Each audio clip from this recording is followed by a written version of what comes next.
শুধু তাই না, এই উন্মাদনায় মত্ত হয়ে অনেকেই ঈমান হারা হয়ে যাবে, অনেকেই আমল হারা হয়ে যাবে, অনেকেই জাহান্নামী হয়ে যাবে, কারণ তারা জানে না এই 31st নাইটের ইতিহাস কি।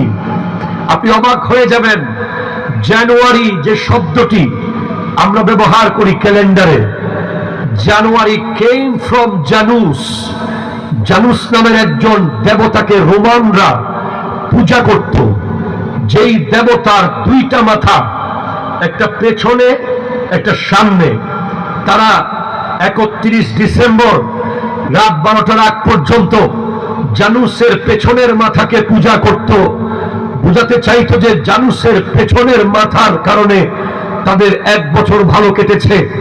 এরপর যখন রাত 12টা হয়ে যেত, তারা জানুসের সামনের মাথায় এসে পূজা করত এবং বুঝাতে চাইতো যে জানুসের সামনের মাথার কারণে তাদের 1 বছর ভালো কাটবে।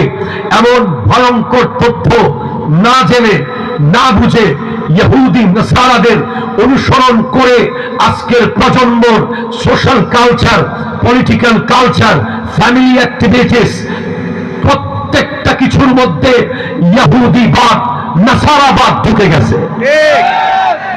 ঠিক কিনা? কথা জোরে বলেন। আসসালামু আলাইকুম যেখানে ছিল সেখানে এসে গেছে হাই। আল্লাহ হাফেজ যেখানে ছিল সেখানে এসে গেছে বাই। ফাতেহা যেখানে ছিল সেখানে এসে গেছে ট্রিট। ঠিক কিনা? কথা বলো। যেখানে ছিল